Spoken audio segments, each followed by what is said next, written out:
পাঁচটি কারণে স্ত্রীর প্রতি স্বামীর আকর্ষণ কমে যায়। এই পাঁচটি কারণ যদি কোনো স্ত্রীর মধ্যে থাকে, ওই স্ত্রীর প্রতি স্বামীর কোনো আকর্ষণ থাকে না, মায়া থাকে না, ভালোবাসা থাকে না, এই সংসার জীবনটা তাদের আর সুখের থাকে না, আস্তে আস্তে কলহ তৈরি হয় এবং এক পর্যায়ে ডিভোর্স পর্যন্ত চলে যায়। প্রিয় মা বোনেরা, এজন্য এই পাঁচটি কারণ দেখবেন আপনার মধ্যে আছে কিনা। যদি থাকে তাহলে আজকে থেকে ত্যাগ করার চেষ্টা করেন, আজকে থেকে তা পরিত্যাগ করার চেষ্টা করেন। দেখবেন যে আপনার সুখের সংসারটা সুখের থাকবে, এটা আর কখনো অশান্তি আপনার এই সংসারে আজ করতে পারবে না। এক নম্বরে, স্বামী যা বোঝায় স্ত্রী যদি তার উল্টা বোঝে।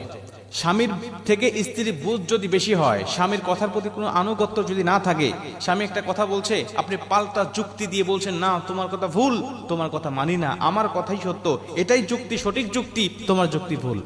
এমন যদি হয়, এই স্ত্রীর প্রতি স্বামীর আকর্ষণ আস্তে আস্তে কমতে থাকে, তার প্রতি কোনো মায়া থাকে না, আস্তে আস্তে কমতে থাকে এবং কমতে কমতে এমন পর্যন্ত চলে যায় যে তার সাথে সংসার করার ইচ্ছা, আগ্রহটাই একসময় মরে যায়। এজন্য স্বামী যা বুঝবে আপনি চিন্তা ভাবনা করবেন যে আসলে তার বুঝটা সঠিক কিনা, এর পক্ষে আসলেই দলিল আছে কিনা, তার যুক্তিটা আসলেই গ্রহণ করার মতো কিনা। যদি হয় তাহলে পাল্টা যুক্তি দাঁড় করাতে যাবেন না। যদি মনে করেন না তিনি ভুল কিছু বলছে, তাহলে কৌশলে কায়দা করে নম্র ভদ্র ভাষায় তাকে বোঝানোর চেষ্টা করবেন, কখনো তর্কে জড়াবেন না।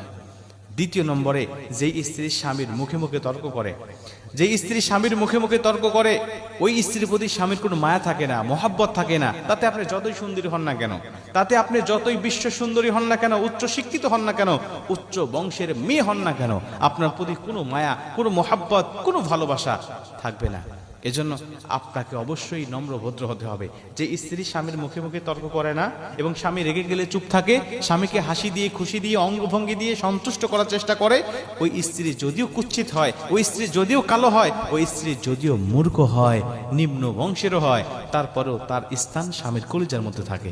এজন্য কখনোই দুই নম্বরে স্বামীর মুখে মুখে তর্কে জড়াবেন না। তিন নম্বরে, স্বামীর মতামতের বাহিরে আপনি কোনো কাজ করবেন না। স্বামী যে মতামতটা দিবে, এই মতামতটা আপনি গ্রহণ করার চেষ্টা করবেন।